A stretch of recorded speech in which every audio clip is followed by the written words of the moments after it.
It's Rose from the Painted Toad, and I'm in my studio right now, and I'm doing a little cleanup. And people ask me what I use for painting with, whether I use paper plates or a palette, or what my favorite palette is.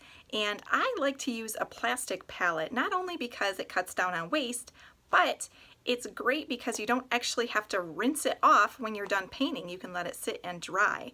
And I'll show you exactly what I do to clean my palette. So here I have some very dirty paint palettes. This is acrylic paint, and this would be something you'd use for acrylic paint, not oil paints. That's a totally different story. So I leave these to dry on here. If the paint's really thick, they need a couple of days, but I have several palettes, so I can always swap them out. And this is what I love.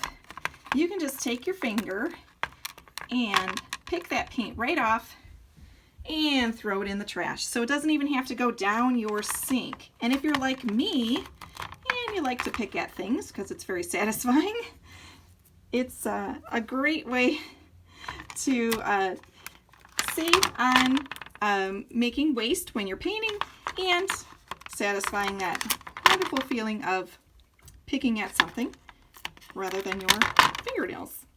Not every plastic palette is the greatest for this method. This one in particular really seems to want to hold on to the paint, and especially when it's thin like this, you might need something to scrape it off. So I find that the cheaper palettes honestly work better.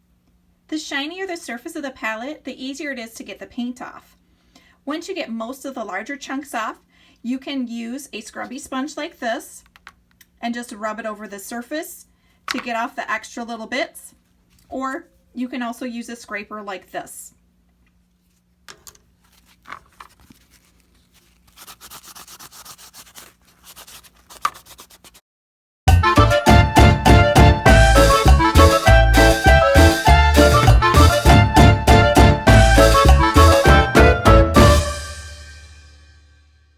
All clean.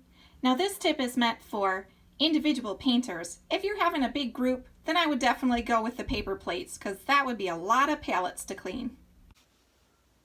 I hope that little tip was helpful, and if you have more questions or wondering about other supplies or materials I use or techniques, reach out to me at the Painted Toad. I'd love to give you some answers to those. Remember, be creative, be artistic, and get connected at the Painted Toad. See you later.